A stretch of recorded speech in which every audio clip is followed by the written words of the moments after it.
हम सबसे पहले जो क्लास 9 है ना, उसकी गणित कंप्लीट करने वाले हैं। क्लास 9 में भी हम प्रश्नावली 8 से शुरू करेंगे क्योंकि इसकी स्टूडेंट से डिमांड आ रही थी। हम पहला सवाल शुरू करते हैं, ज्यादा बातें न करते हुए।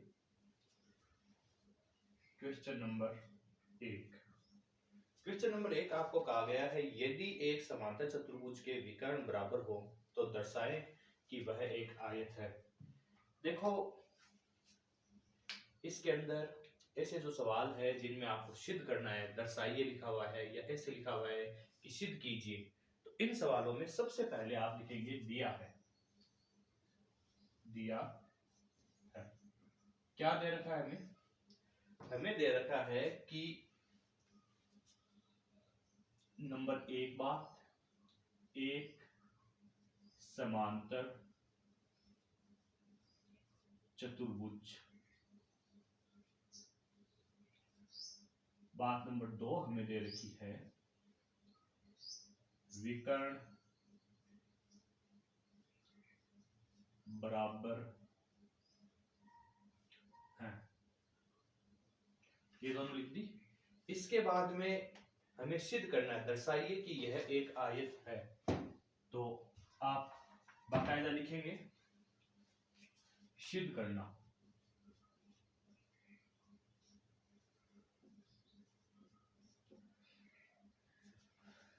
यह एक आयत है। अब हम करेंगे उपपत्ति।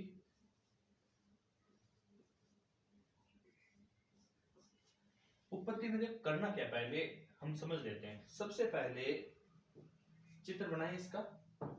चित्र के अंदर मान लीजिए यह वो समांतर चतुर्भुज है जिसके अंदर विकर्ण बराबर है। ये एक विकर्ण हो गया, ये दूसरा विकर्ण हो गया। इसमें हमें आयत साबित करना है। तो इसका मतलब आयत में क्या होता है, आमने सामने की भुजाएं बराबर होती है, प्रत्येक कोण 90 डिग्री का होता है। समांतर चतुर्भुज में भी आमने सामने की भुजाएं बराबर होती है, लेकिन कोण प्रत्येक 90 डिग्री का नहीं होता। ये कोण हमें साबित करना है कि ये 90 डिग्री की कोण है। तो इसका कोई नाम दे देते हैं ए बी सी डी। अब देखो ये एक त्रिभुज बन रहा है ए बी डी। हम कहेंगे उपपत्ति में त्रिभुज ए बी डी व त्रिभुज। दूसरा देखो ए बी डी त्रिभुज है, उसी तरह दूसरा त्रिभुज है ए सी बी। त्रिभुज ए सी बी में इन दोनों त्रिभुजों में क्या कॉमन है? इनमें सबसे पहले ये जो विकर्ण है ये आपस में बराबर दिखा रखे हमें, तो हम कहेंगे भुजा जो बीडी है ए बीडी में, बीडी बराबर आपकी हो जाएगी। यहां दूसरा विकर्ण कौन सा? एसी। एसी के क्यों? क्योंकि दिया है। अच्छा, अब ये तो भुजा है नीचे वाली ए बी, ये दोनों ही त्रिभुजों में काम आ रही है, तो हम कहेंगे ए बी बराबर है ए बी के।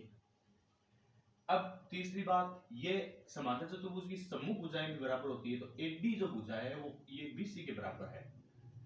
ए डी भुजा है बी सी के। यहां तो हम लिख देंगे उभयनिष्ठ,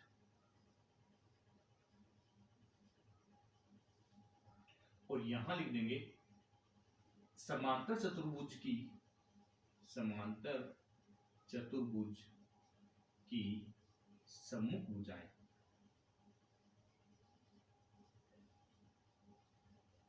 और ऐसे त्रिभुज जिनमें तीन भुजाएं परस्पर बराबर होती है वे त्रिभुज क्या कहलाते हैं? वे त्रिभुज सर्वांग सम त्रिभुज कहलाते हैं।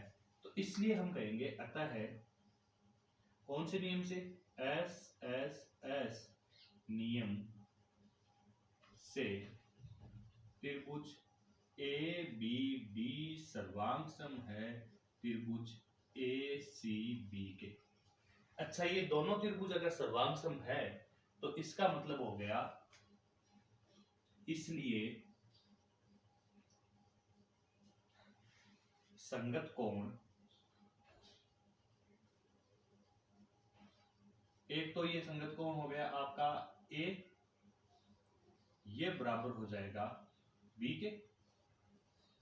ये हमारी समीकरण नंबर 1 हो गई। लेकिन हम जानते हैं कि ये जो समांतर चतुर्भुज होता है इसके अंदर ये दोनों कोण ए और बी आसन कोण कहलाते हैं। आसन कोणों का योग 180 डिग्री होता है, परंतु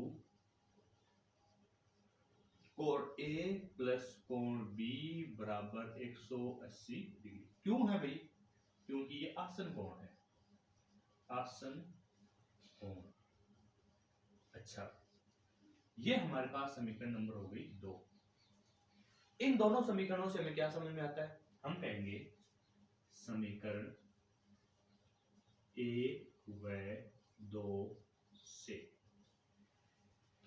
अगर समीकरण 2 में हम समीकरण 1 से मान रख दे, जैसे हमें b का मान रख देते हैं a, तो हमारे पास हो जाएगा कोण a प्लस कोण a बराबर 180 डिग्री, या हम कह सकते हैं कि दो कोण a बराबर 180 डिग्री, या हम कह सकते हैं कि कोण a बराबर 180 डिग्री बट्टे 2।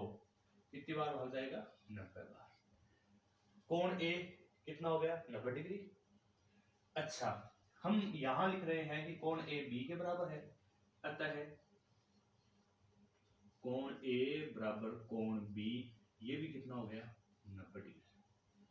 परंतु हम जानते हैं कि ये जो समांतर चतुर्भुज होता है उसके सम्मुख कोण भी बराबर होते हैं। ए कोण सी के बराबर हो जाएगा, बी कोण डी के बराबर हो जाएगा। अगर ऐसा है तो हम कहेंगे अतः, या इसलिए, सब थोड़े थोड़े चेंज करते रहना आपको। इसलिए कोण ए बराबर तो हो जाएगा कोण सी, तथा कोण बी बराबर हो जाएगा कोण डी, भी समकोण है। अच्छा, ये समकोण है, इसका मतलब सभी कोण समकोण हो गए। आयत वो कहलाता है जिसके आमने सामने की भुजाएं बराबर हो और प्रत्येक कोण समकोण हो। आमने सामने की भुजाएं पहले से ही बराबर है क्योंकि ये समांतर चतुर्भुज है, और समकोण हमने साबित कर दिया है। तो हम कहेंगे अतः समांतर चतुर्भुज ABCD एक आयत है। कोई प्रॉब्लम है? सिंपल है। वापस देखो हमने क्या क्या किया है इस सवाल के अंदर। इसमें हमने सबसे पहले दिया है, लिखा दिया है हमें एक समांतर चतुर्भुज दे रखा है हमें जिसके विकर्ण बराबर है, ठीक है। इसके बाद हमने कहा सिद्ध करना। क्या सिद्ध करना है? कि ये आयत है, ये हमने लिख दिया है। इसके बाद उत्पत्ति में हमने ये दो त्रिभुज लिए, देखो एक तो ले लिया ये ABD ये वाला, और एक ले लिया हमने ABC। तो त्रिभुज ABD और ACB में ये जो भुजाएं BD और AC है ये हमें पहले से बराबर दे रखी है। ये BD है, ये AC है। कैसे बराबर दे रखी है? क्योंकि विकर्ण है, विकर्ण बराबर होते हैं। फिर AB बराबर AB, क्योंकि A की भुजाएं बहुत खुद के बराबर ही होगी। AD बराबर BC, ये सम्मुख भुजाएं हैं समांतर चतुर्भुज की, इसलिए बराबर है। अच्छा, अगर तीन भुजाएं आपस में बराबर है तो ट्रिपल एस नियम से हमारे ये दोनों त्रिभुज क्या हो गए? सर्वांग सम। सर्वांग सम त्रिभुजों के संगत कोण क्या होते हैं? बराबर, यानी कोण A और कोण B आपस में बराबर हो गए, जो कितने। अच्छा, हमें ये भी पता है कि ये आपस में आसन कोण भी है। आसन कोणों का योग कितना होता है? 180 डिग्री होता है। फिर हमने कहा कि अगर हम समीकरण 1 जो है इसमें से b का मान यहां रख दें तो हमारे पास कोण a प्लस b की जगह आ जाएगा a बराबर 180 डिग्री। इस तरह हम a का मान निकालेंगे तो आ जाएगा 90 डिग्री, 180 का आता। अच्छा, a 90 डिग्री है तो b तो इसके ही बराबर है, यानी b भी कितना है? 90 डिग्री। अच्छा, a के सामने जो सम्मुख कोण है c, तो ये इसके बराबर होगा, और b जो इसके बराबर होगा ये भी क्या हो जाएंगे, समकोण। अगर ये सारे समकोण कोण हैं, आमने सामने की भुजाएं बराबर है, तो ये जो समांतर चतुर्भुज एबीसीडी है वो क्या है, एक आयत है। सिंपल क्वेश्चन है।